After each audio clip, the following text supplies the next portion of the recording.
Antes de que existiera el tiempo como lo conocemos, antes de que la humanidad caminara sobre la tierra, ya había ocurrido una guerra. No una guerra de ejércitos humanos, ni de espadas y territorios, sino una confrontación que definió el equilibrio mismo del universo.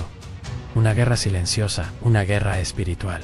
Y en el centro de ese conflicto, aparece una figura que no busca protagonismo.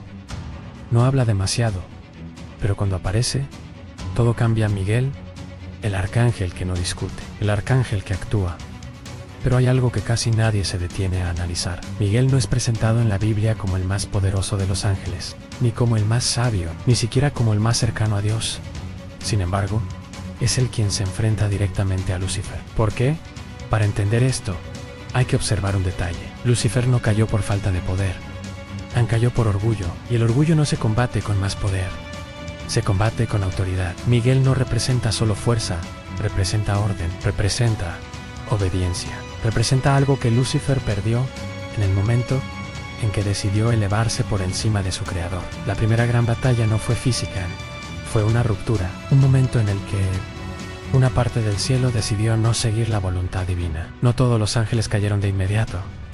Hubo duda, hubo silencio, hubo un instante en el que la lealtad fue puesta a prueba, y en ese instante, Miguel no solo lideró una batalla, marcó una línea de un lado, aquellos que permanecían fieles, del otro, aquellos que eligieron rebelarse. Pero esto no es lo más impactante, porque cuando se habla de la caída de Lucifer, muchos imaginan una expulsión rápida, un conflicto resuelto en un instante, pero algunas interpretaciones sugieren algo mucho más inquietante, una guerra prolongada, en una resistencia, un conflicto que no terminó en ese momento, sino que se trasladó a An, y ese traslado tiene un destino, la Tierra An. Y es aquí donde la historia deja de ser lejana, porque la guerra que comenzó en el cielo encontró su campo de batalla en la humanidad. Cuando el relato bíblico menciona a Miguel enfrentándose a fuerzas oscuras, no lo presenta como una figura que actúa constantemente en el mundo visible. De hecho, sus apariciones son escasas, pero cada una ocurre en momentos críticos. Eso no es casualidad.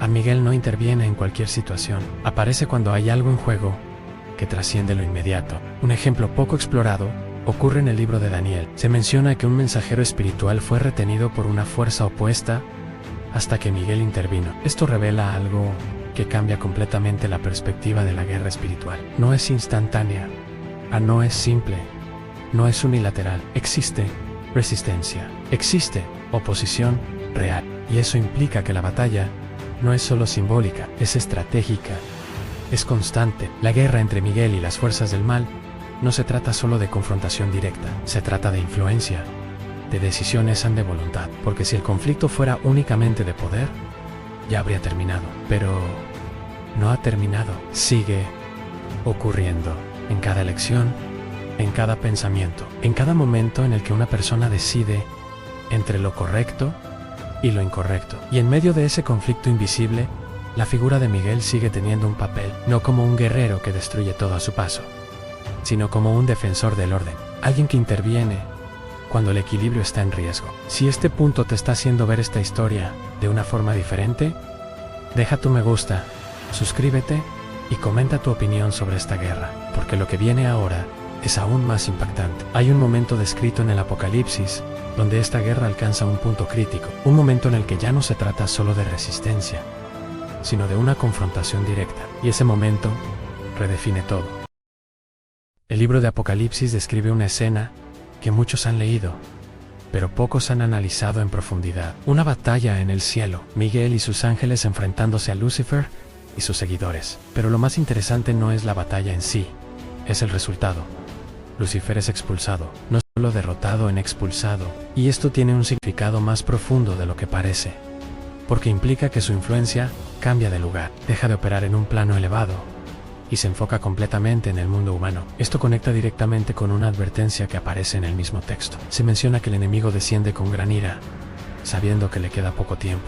Y aquí es donde la historia se vuelve personal, porque si esta interpretación es correcta, entonces la guerra no es solo un evento del pasado o del futuro, es un proceso activo, un conflicto en desarrollo. Miguel no es solo un personaje histórico o simbólico, es parte de una estructura que representa protección, orden y defensa frente a algo que busca lo contrario. Y esto lleva a una reflexión que puede cambiar la forma en que vemos todo este tema. Tal vez la verdadera batalla no es la que ocurre en el cielo. Tal vez la verdadera batalla es la que ocurre dentro de cada persona, entre lo que construye y lo que destruye, entre lo que acerca a la verdad y lo que la distorsiona, entre lo que sigue un propósito y lo que se desvía de él. Y si eso es cierto, entonces la figura de Miguel deja de ser solo un guerrero celestial, se convierte en un símbolo de algo mucho más cercano.